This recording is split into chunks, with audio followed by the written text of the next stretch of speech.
Hello and welcome back to my channel. How do you make the best of a new year?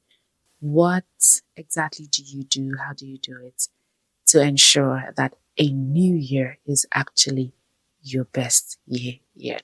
In this video, I'm going to be sharing 5 habits that will make your new year your best year yet. Let's dive right in. Hello, my name is Nancy Obuimosu. I am a digital marketing consultant with core expertise on social content and launch marketing. So if you're trying to get it right on social media with your content marketing to launch anything, you should be speaking to me. I am the lead trainer at the Business of Social Media Marketing Academy. It's a 30 days online school where we'll teach you the skills and business of social media marketing. The links to this are all under this video so you can find your place inside of the training. All right. So if you're just seeing me for the first time, it's a good time to subscribe to this channel, and hitting the subscribe button is going to help you stay connected all year long. So let's get right into it. One of the key things I've seen that was a differentiating factor in the years that I did so much and in the years I did so little was accountability. All right. So beyond holding yourself accountable, get into accountability circles.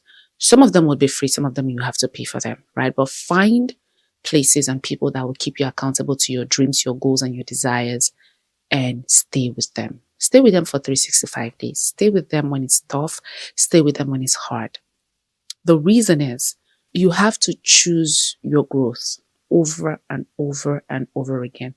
Every single time you wake up in a year, you will have enough reasons not to choose your goals. If you're living in Nigeria, you're going to have NEPA issues, you're going to have drainage issues, you're going to have different kinds of issues, landlord issues, street issues, they exist, right? If you're living in Africa, there's corruption issues. If you're living anywhere else in the world, there's inflation issues. There are issues that we don't even know about because we've never been to that continent or that country. But I just want you to realize that every single morning you wake up, every new week seems to come with its own new challenges.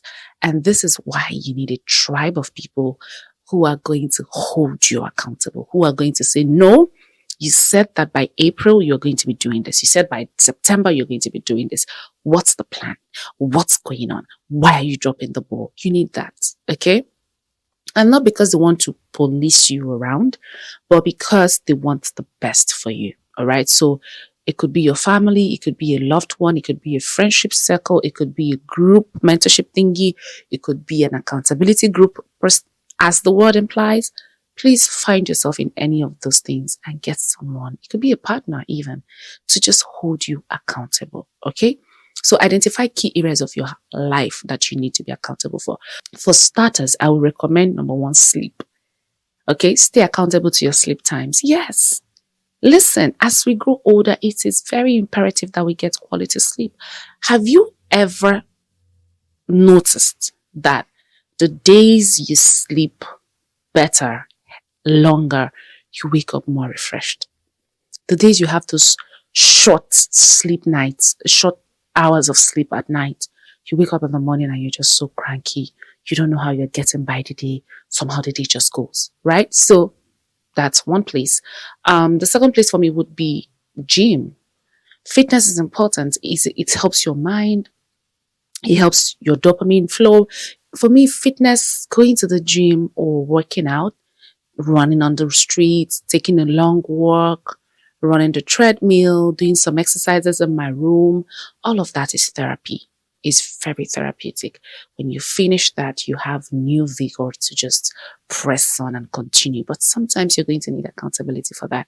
All right. So get accountability. That is number 1. Let's get into the next one. Number 2, follow the money.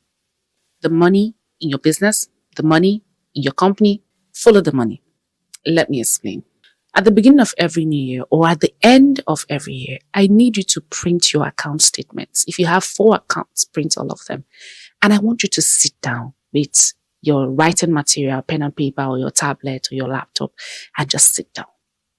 Please don't do this on your phone. It gets distracting sometimes. Keep your phone aside. Sit down and track your expenses. It's going to show you what takes the most of your income. And if that is not something you want to be taking the most of your income, you have the opportunity of a brand new year to change that. The second thing it's going to show you is what brings you the most income. It could be your salary, it could be your side gig, it could be one particular offer you have or two offers. You know the things to double down on. You know that if this is your salary, you need to keep this job. So what do you need to learn? What do you need to do? What do you need to start doing in the office? What do you need to stop doing in the office, right? These things will not jump at you. You have to go looking for them. Print your account statements. Have your bank send it to your email, print it out. They look and make it look you. Print it, hold it, use marker, trace it, draw it, link it. I know I'm being dramatic, but I'm just trying to let you know how serious this is, okay? So follow the money. Number 3, upskill and deploy your skill. I say this because a lot of times we are quick to upskill. Oh, I just learned this new skill. I just learned how to use this new tool. I just learned this, learned that, learned. Deploy the skill. Problem. You're waiting for the next one. You're waiting for the next course, the next training, the next this. Just leave the next anything. You see this one you just did, you just learned. Deploy it, test it out, try it out. Fail. Let us see that you failed. Because you don't have anything to measure every single time you keep upskilling and you don't deploy. So it's not about upskilling. It's about deploying. Don't just upskill. Don't just learn the skills. Put them to practice. Put them to test. Even if they don't bring income, try it out. Do it for 1 week. Do it for 2 weeks. Do it for a month. Try again for 2 months. Deploy so that you can have something to measure. You can now know, okay, I think I enjoy doing this better than this. Okay? So upskill and deploy the skills. Don't just upskill. Upskilling is not where it stops. You have to put it to the test to know if it works. And also if it is for you. Have you clicked the subscribe button under this video? Do that now. Okay? Let's get right into the next one. Number 4, develop your palette. So many people, and this used to be me, so I'm not saying it with a judgmental nose. No. I'm saying it introspectively. So many people develop everything else that will make them money and leave everything else that will make them have a better quality of life behind.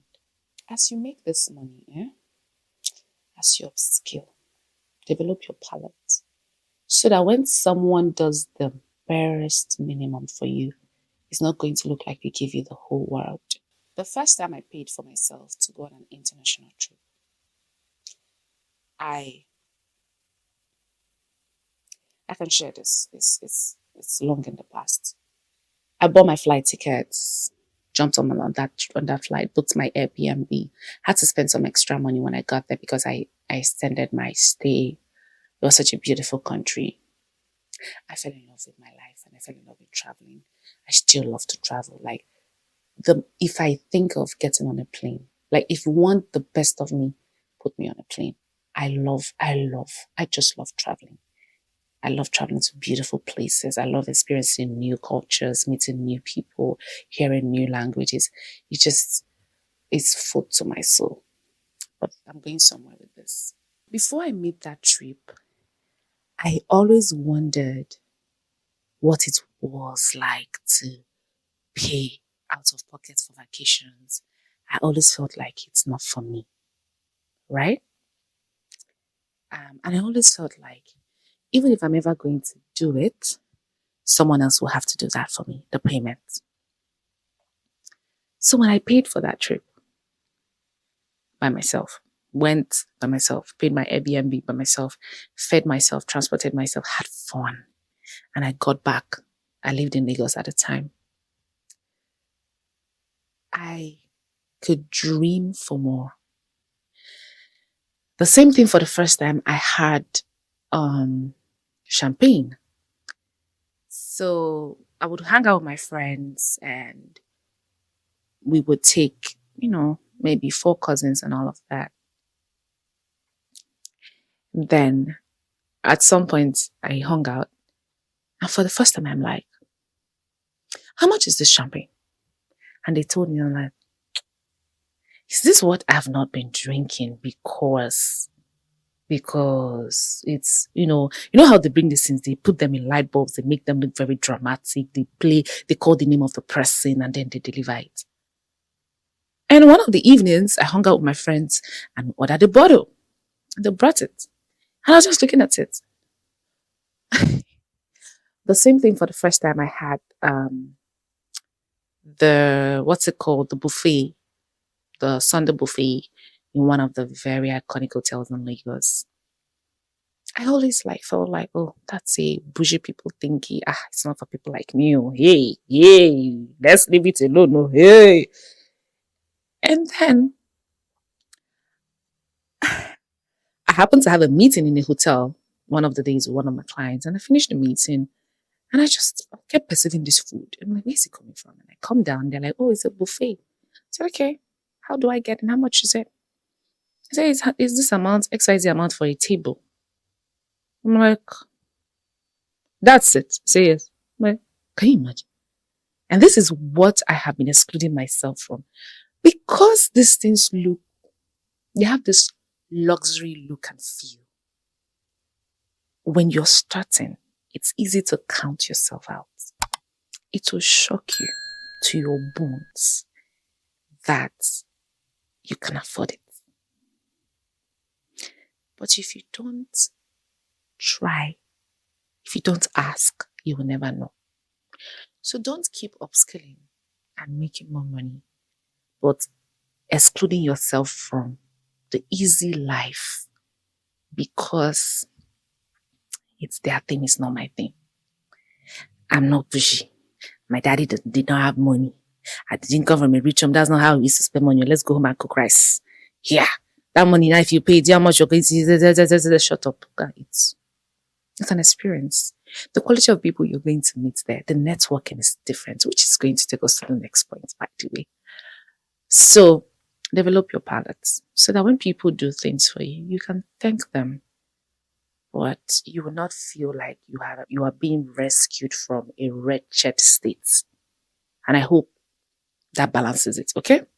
My last point would be networking. There are 3 ways I want you to network.